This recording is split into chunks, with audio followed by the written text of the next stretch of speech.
നെടുമ്പാശ്ശേരി വിമാനത്താവളത്തിൽ ആരോഗ്യ വിഭാഗം ഉദ്യോഗസ്ഥരുടെ സഹായത്തോടെ സ്വർണം കടത്തിയ കേസിൽ 3 പേർ കൂടി അറസ്റ്റിൽ.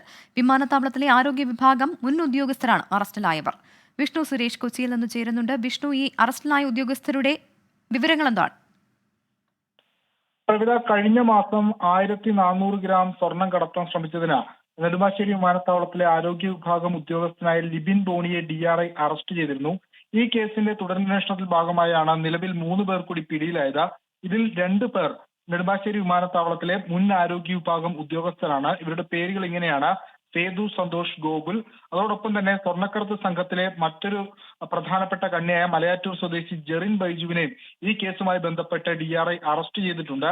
ഈ 1400 ഗ്രാം സ്വർണം കടത്തിയതിനു ഉപരി മറ്റ് സ്വർണ്ണക്കടത്ത് ഈ സംഘം നടത്തിയിട്ടുണ്ട് എന്നുള്ളതാണ് DRIയുടെ വിലയിരുത്തൽ. അതുകൊണ്ട് കേസിൽ തുടരന്വേഷണം ശക്തമാക്കാനാണ് നിലവിൽ തീരുമാനം. പ്രവിധ വിഷ്ണു സുരേഷാണ് വിവരങ്ങൾ നൽകിയത്.